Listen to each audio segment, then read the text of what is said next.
Welcome back to another episode of the Flying G Huddle, your inside look into Gladwin football. I'm Casey Campbell. I am your host and pleased to be joined each and every week by Gladwin head football coach Mark Jarsfer. How are you?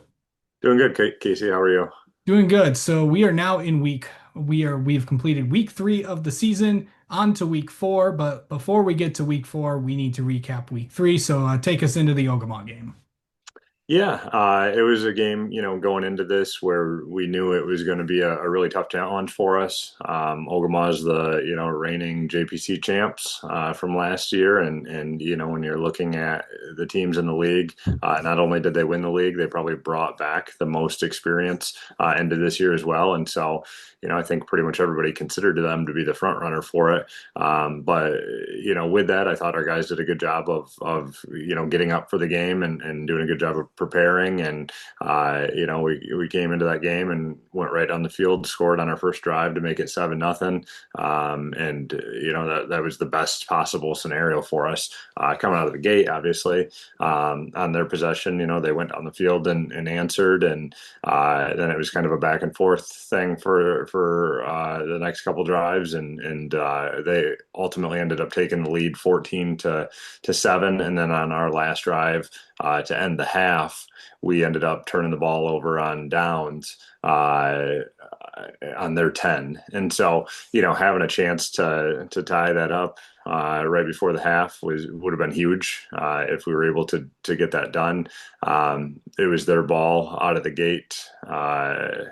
Coming out of the second half, and so they were able to build on their lead a little bit over the third quarter. And once teams get us down a few scores and we become kind of one dimensional, which has happened the last couple weeks, things start to snowball for us.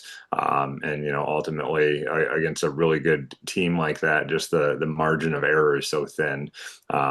Penalties and like holdings and false starts and just the missed assignments and all of those things. If you let them add up against really good teams, which we've seen the last 3 weeks, they come back to bite you. And so, just working through some of that stuff in these early weeks against really difficult opponents has been, difficult for us, because when you look at it too, I was thinking about this earlier, on offense, we might only have 3 or 4 guys that are returning starters, and the rest are, either upperclassmen with not a whole lot of experience or sophomores. And then when you compound that with all the injuries and things that we've had over the course of this season, it doesn't make 0-3 being any easier, that's for sure. But it does, start to add up to how we got here. Yeah. So I know that you guys are 0 and 3 right now, but I mean there's and that could weigh on a bunch of 15 through 18 year olds. What has that been like? It's obviously, I just talk to you every week, but what are the kids like during all this? Because, obviously they want to win just as bad as you do and just as bad as everybody in the community does.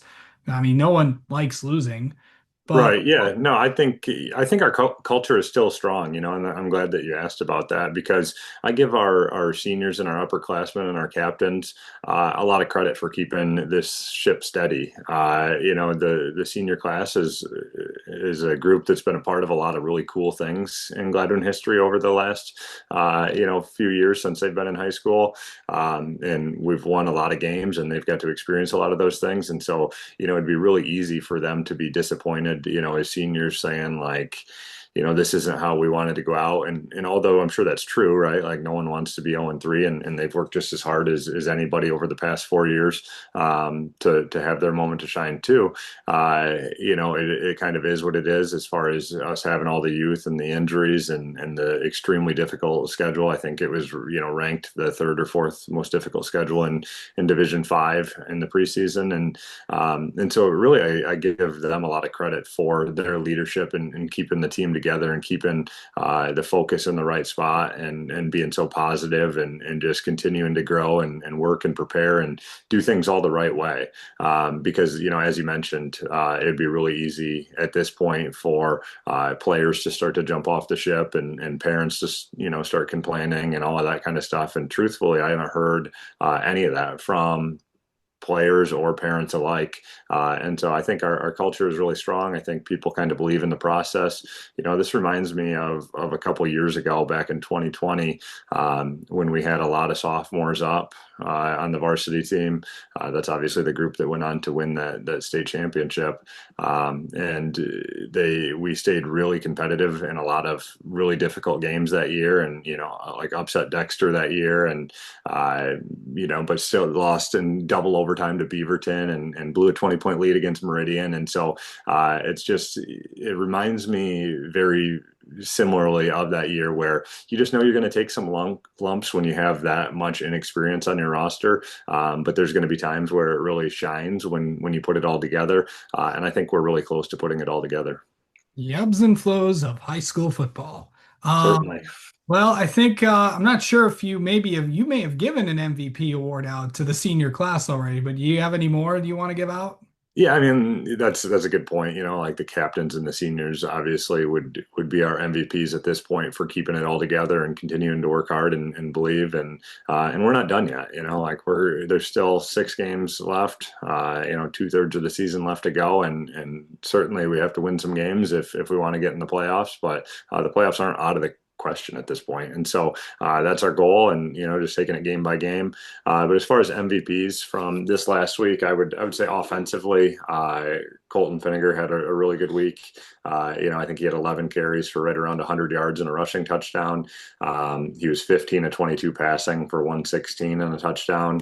No turnovers this week, which was obviously a point of emphasis for us in these big games. Just making sure that he protects the ball and is careful with it because the ball is super important in big games against good opponents. And so he did a good job all the way around. And then, he just continues to be a very positive leader in our locker room, so to speak, and just mentoring the young guys and being supportive and keeping the boat on the right path. And so he's our offensive MVP.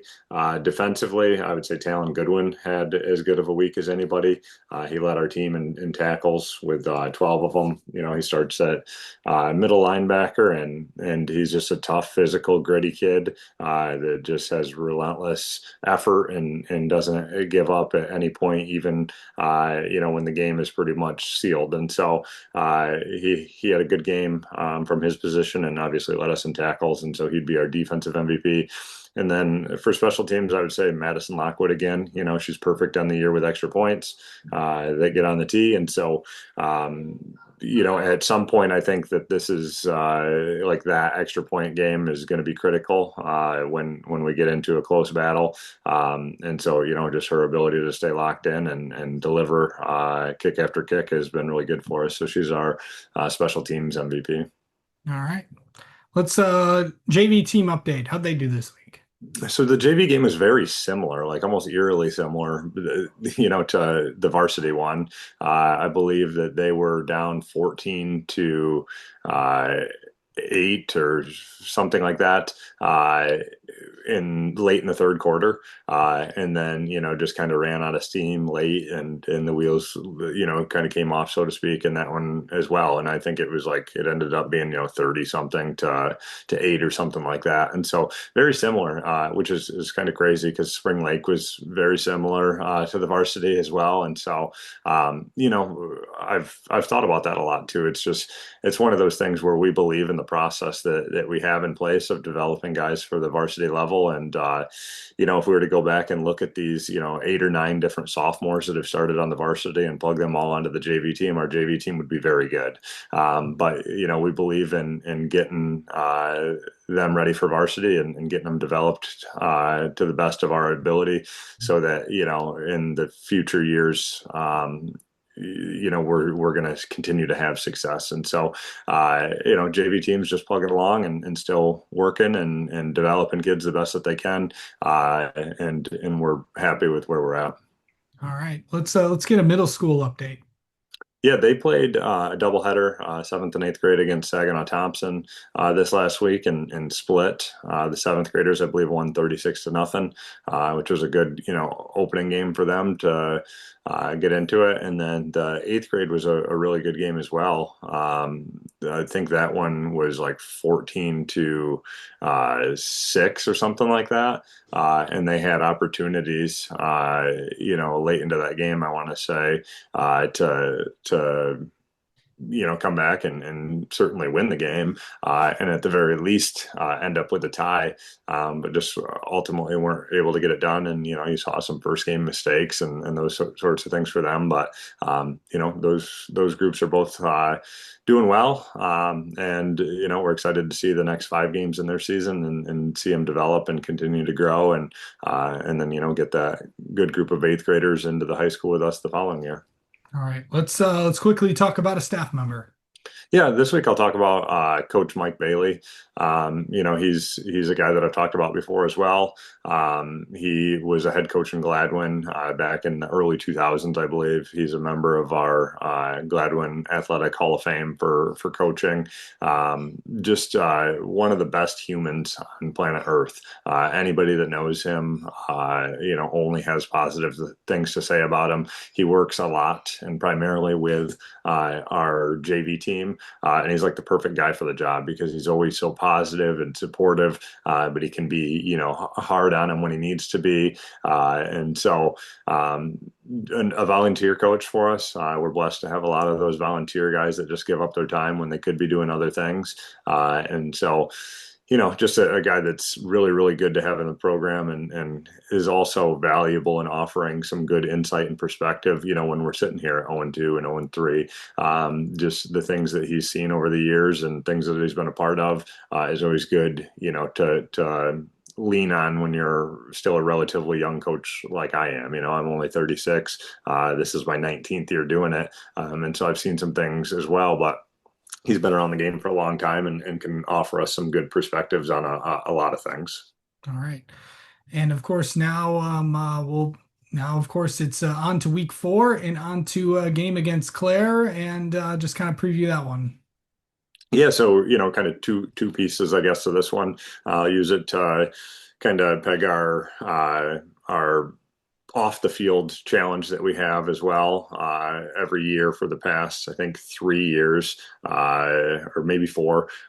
We've done that Battle for the Bowl, which is a non-perishable and hygiene donation challenge between the two schools, obviously Gladwin and Clare, to where all of the schools in Gladwin and all of the schools in Clare both try to collect donations of those items and get as many as they can, and then the school with the most collected donations wins a traveling food bowl trophy. We won it the first couple of years. Claire won it this last year, and so we're hopeful to get that back into Gladwin. And so for the people that are watching specifically from Gladwin, make sure that you're donating your stuff in, cleaning out your pantries and that kind of stuff. But even for the Claire people that are watching as well, at the end of the day, the donations are going to help those in need, and it's a super good cause and just a fun way to get all the schools involved into what's become a pretty good rivalry. And so then, as far as the on the field stuff, obviously, have a tremendous amount of respect for the Clare program and now what Coach Spranger's been able to do there, is pretty impressive. They're sitting there at 3-0. The kids are obviously bought in and they're flying around the field and, they're putting up points in bunches and doing everything that good teams do. And so, as far as from our perspective, it's another enormous challenge. It doesn't get any easier for us. No one's going to feel sorry for us, either. And so, I think it's another one of those weeks that our kids are going to be able to get up for, regardless of record. You can throw that out the window. Our two schools love playing each other. And so we're looking forward to a good environment over in Clare this year and hopefully a great game. All right. Well, that's going to do it for this week's Flying G Huddle. Tune in next week where we will recap this game against Clare and preview next week's game against Standish Sterling. So we'll talk to you next week.